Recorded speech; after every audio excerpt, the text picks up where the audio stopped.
அவர்களுக்கு என் நன்றி கலந்த வணக்கத்தை தெரிவித்துக் கொள்கிறேன்.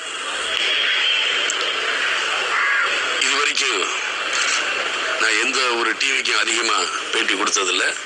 அதுலேயும் குறிப்பாக ஏஎம்என் டிவிக்கு நான் இப்போ தான் பேட்டி கொடுக்குறேன். அது எந்த மாதிரி பேட்டிங்கிறத நீங்களே பார்த்து ரசிக்கலாம். மனைவி எனக்கு கிடைச்ச மிகப்பெரிய பாக்கியம். எல்லாரும் சொல்லுவாங்க கணவனே கண்கண்ட தெய்வம்னு. என்னை பொறுத்த மட்டும் அது கிடையாது. மனைவியே தான் கண்கண்ட தெய்வம். அதில் எந்த மாற்று கருத்தும் கிடையாது. ஏன்னா ஒரு சந்தோஷமான ஒரு வாழ்க்கை நடத்திக்கிட்டு இருக்கிறோம். அது உண்மையிலே யாரு கண்ணில் படும். அடிக்கடி சொல்லாதீங்க என் மனைவி சொல்லு. சும்மா சொன்னா இது 4 பேருக்கு எடுத்துக்காட்டா இருக்கட்டும். சொல்லாதுன்னு சொல்லாது. நம்ம இன்னைக்கு இது சண்டை இல்லாமல் இன்னைக்கு இருக்கிறோம். ஏன்னா நான் இருக்கிற துறை அப்படி. சினிமா துறையில கிசுகிசுக்கள் அதிகமாக வரும். ஒரு மனைவி இப்படி அண்டர்ஸ்டாண்டிங், அது படிச்ச பொண்ணு. சில நேரத்தில் பார்த்தீங்கன்னா நீங்கள் காதல் காட்சியில் எல்லாரும் கட்டி பிடிச்சிட்டு நான் கட்டியும் பிடிக்கவும் மாட்டேன். எனக்கு அது இயற்கையாகவே பிடிக்காது. என்ன கட்டி பிடிச்சி என்ன பண்ண போறோம்? ஒரு காதல் அப்படியே ஆடிக்கிட்டு இருக்காங்க. இதே அதிகபட்சம் சில நேரங்களில் சண்டை போடுறத வைக்கிறோம். இந்த விஜயகாந்த் தான் அன்னைக்கு மதுரையில் விஜயராஜா நான் சுத்திக்கிட்டு இருந்தேன். என்னுடைய அப்பா அம்மா பேர் ஆண்டாள், எங்க அம்மா பேர், அப்பா பேர் அழகர். இவங்களுக்கு நான் 1 வயசா இருக்கும்போது எங்க அம்மா இறந்ததுனால சொந்த பந்தம்லாம் சேர்ந்து இன்னொரு கல்யாணம் பண்ணி கொடுத்தாங்க. எங்களை அதிகமா எங்க அப்பா ஹாஸ்டல்ல தான் படிக்க வச்சார். திரும்ப அந்த பள்ளி பருவம் கிடைக்காதா அப்படிங்கிற ஏங்குறதுல தான் இருக்கு. ஏனென்றால் இங்கே வரும்பொழுதுதான் எனக்கு விஜயகாந்த் அப்படின்னு பேரை மாத்தினாரு டைரக்டர் கே விஜயன் அவர்கள். அப்படி நான் எவ்வளவு கதாநாயகிகள் என்னோட நடிக்க மாட்டேன்னு சொன்னதும் உண்டு. பின்னாடி அவங்களே என் கூட நடிச்சதும் உண்டு. இது 2 இந்த சினிமால சந்திச்சிருக்கேன். ஆரம்பத்தில் நான் சினிமால கஷ்டப்பட்டு தான் நான் முன்னுக்கு சாதாரண முன்னுக்கு வரல. எல்லாரும் சொல்லுவாங்க வெற்றி கிடைச்சோன்னா அதை படியாக்க. நான் தோல்வியை தான் என்னுடைய வெற்றிக்கு ஒரு படியை அமைத்துக் கொண்டு நான் முன்னேறிக்கிட்டே போனேன். முதல்ல ஒரு 3 படத்தை நான் ஹீரோவா நடிச்சேன். அந்த 3 படம் எனக்கு ஓடல. நான் நடிக்க தயார். உங்க தயாரிப்பாளர்கிட்ட நீங்க போய் தெளிவா போய் கேட்டுட்டோம். நான் நடிக்கலாமா வேண்டாமாங்கிற முடிவு பண்ணிட்டு நான் சும்மா தான் இருக்கேன், படம் இல்லாம இருக்கேன், நீங்க வாங்க அப்படின்ட்டு. சினிமால அந்த இடைப்பட்ட காலத்துல ரைஸ் மில்ல இருக்கும் பொழுதும் நான் தொழிலாளர்கள் அந்த தொழிலாளர்களுடைய தான் பழகிட்டேன். ஏன்னா நான் தனிமைப்பட்டு எனக்குள்ள அப்படியே வந்துருச்சு வாழ்க்கை. மிகப்பெரிய கதாநாயகர்கள் பத்தின நான் போராடி வரணும். நேரம் ஒரு காரணம், அவங்களுக்கு பல கதாநாயகர்கள் நடிக்க மாட்டேங்கிற ஒரு காரணம். இதையெல்லாம் மீறி வரணும். அந்த நேரத்தில் ஈஸ்ட்மேன் கலர், ஹியூஜி கலர் அப்படின்னா பெரிய கதாநாயகர்களுக்கு மட்டும்தான் எடுப்பாங்க. என்னைய வச்சு எடுக்கும்போது ஆர்வ கலர்ல தான் எடுப்பாங்க. இதையெல்லாம் தாங்கி கொண்டு நான் நடிச்ச படங்கள் எத்தனையோ. அரசியல் கதைகளாக பண்ணணும்னு நான் வரல சார். விநியோகஸ்தர்களுக்கும் தியேட்டர்களுக்கும் லாபம் கிடைக்கணும். அது எந்த மாதிரி பண்ணணும் அப்படித்தான் நான் போய்கிட்டு இருக்கேன். போலீஸ்காரங்க யாரும் நம்பி யாருகிட்ட வேலை பார்க்கறாங்க முதல்ல அதை சொல்லுங்க. கதை என்ன? போலீஸை பத்தி கதை. இந்த போலீஸ் யாருகிட்ட வேலை பார்க்குது?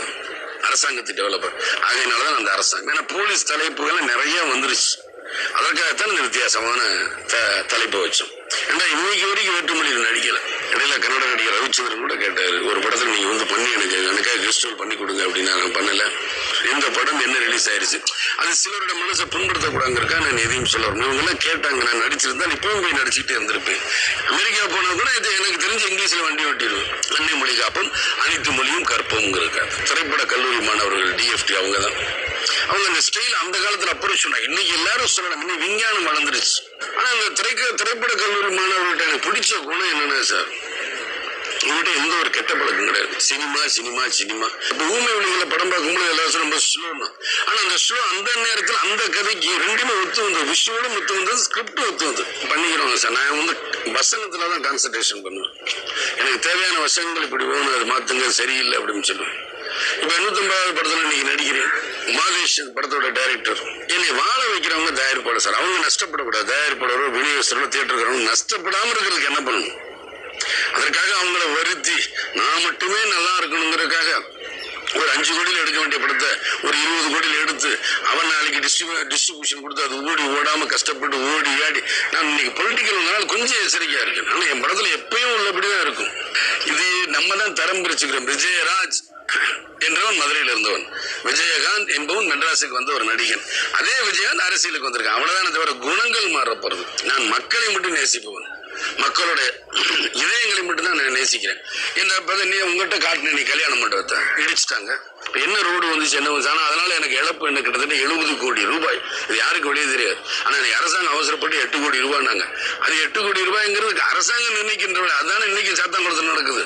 அந்த பள்ளி பருவத்துல எனக்கு அம்மாவோட இது கிடைச்சிருக்கிறேன், அன்பு கிடைச்சது கிடையாது. அப்பா அன்பா இருப்பாரு, ஆனா அப்பாவை அடிக்கடி பார்க்க முடியாது. ஒரு வருஷத்துக்கு அப்புறம் இருக்குங்களே இவங்க வயசு 6, 7 ஆகிற வரைக்கும் ஐயோ அந்த சந்தோஷம் எங்கேயுமே கிடைக்காது. சினிமா துறையில தான் நான் குழந்தை பிறந்தோடனே ஞாயிற்றுக்கிழமை மட்டும் நான் வேலை பார்க்க மாட்டேன்னு சொன்னேன். என்னுடைய பெரிய பையன் பேரு விஜய பிரபாகரன், சின்ன பையன் பேரு சண்முக பாண்டியன். இது 4 பேருக்கு எடுத்துக்காட்டா இருக்கட்டும், சொல்லாதுன்னு சொல்லாது. நம்ம இன்னைக்கு சண்டை இல்லாம இன்னைக்கு இருக்கிறோம். ஏன்னா நான் இருக்கிற துறை அப்படி.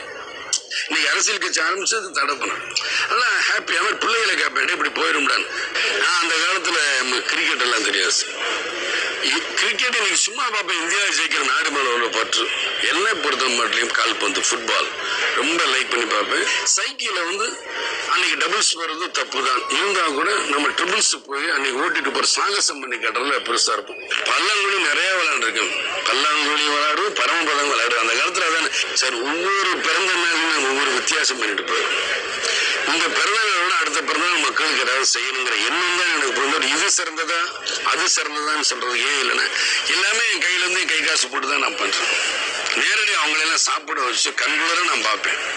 அது எனக்கு மிகப்பெரிய ஒரு சந்தோஷம். ஒரு பள்ளிக்கூட மாணவனான விஜயகாந்த் எப்படிப்பட்டவர்? அதாவது விஜயராஜ் எப்படிப்பட்டவர்? இந்த விஜயகாந்த் தான் அன்னைக்கு மதுரையில விஜயராஜா நான் சுத்திக்கிட்டு இருந்தேன். இந்த விஜயராஜ் என்னுடைய அப்பா அம்மா பேர் ஆண்டாள், எங்க அம்மா பேரு, அப்பா பேரு அழகர். இவங்களுக்கு நான் 1 வயசா இருக்கும்போது எங்க அம்மா இறந்ததுனால சொந்த பந்தம்லாம் சேர்ந்து இன்னொரு கல்யாணம் பண்ணி கொடுத்தாங்க. ஆக 2மே நாங்க கூட்டு குடும்பமா தான் இருந்தோம். இருந்தாலும் எங்களை அதிகமா எங்க அப்பா ஹாஸ்டல்ல தான் படிக்க வச்சார்.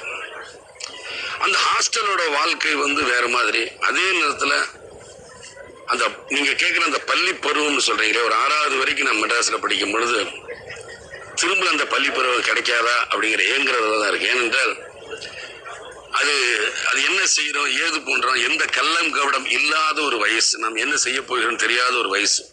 திரும்ப அந்த வயசு கிடைக்காதங்கிற ஒரு ஏக்கம் இருக்கு. அந்த ஏக்கத்துல நான் என்ன நல்ல ஃப்ரெண்ட்ஸுகளோட ஜாலியா சுத்துவேன். ஒழுக்கத்தை கத்துக்கிட்டேன். எப்படி ஒழுக்கத்தை கத்துக்கிறேன்? படிச்சதெல்லாம் ஆர்சி ரோசரி சர்ச்சுங்கிற ஒரு பள்ளிக்கூடம் மதுரையில தெப்பகுளத்துக்கு எத்தாப்புல இருக்கு. அதுல மோசஸ் வாத்தியார் அப்படிங்கிறது அவர் எனக்கு கிளாஸ் டீச்சரா வரிசையா வந்தாரு. அப்ப பல நல்ல ஒழுக்கங்களை நான் கத்துக்கிட்டேன். அதுல சேட்டை பண்ண விட மாட்டாங்க. அங்குள்ள ஃபாதரும் சரி எல்லாருமே அதுக்கு அடிப்பாங்கிற அங்க அடிக்கு வேலையே கிடையாது. எனக்கு தெரிஞ்சு இன்னைக்கு அடிக்க கூடாங்கிற அன்னைக்கு அந்த வேலையெல்லாம் கிடையாது. அன்பால எப்படி கொண்டு போகணும்னு பார்ப்பாங்க. அந்த அன்பால என்னை எப்படி கொண்டு போனாங்க. அந்த ஸ்கூலுக்குள்ள போகும் பொழுது அந்த கடலை மிட்டாய், அந்த கொக்கோன்னு அப்ப சொல்லுவாங்க மதுரை பக்கம், அந்த மிட்டாயெல்லாம் சாப்பிட்றது. இடையில இன்டர்வல் விட்டுன்னு ஓடி மாங்காய் வாங்கி அந்த உப்புலையும் சில நேரத்துல அந்த மிளகாய் தூள்லையும் தொட்டு சாப்பிட்றத ஒரு இன்பமா நினைப்போம். 4:30 மணிக்கு ஸ்கூல் முடிஞ்சோன்னா குச்சி ஐஸ் சாப்பிட்றதும். ஜிகர்தண்டான் மதுரையில் ரொம்ப ஃபேமஸ். அது இந்த ஊர்ல இருக்கோ எந்த ஊர்ல இருக்கோ எனக்கு தெரியாது. அது ரொம்ப ஃபேமஸ். அப்ப ஜிகர்தண்டா எல்லா பள்ளிக்கூடத்துலையும் வைக்கும் பக்கத்துல. அதெல்லாம் குடிச்சு பார்க்கும் பொழுது இன்னைக்கு அதே ஜிகர்தண்டா ஒரு குறிப்பிட்ட இடத்துல இருக்கு. என்னால் இறங்கி அந்த பள்ளி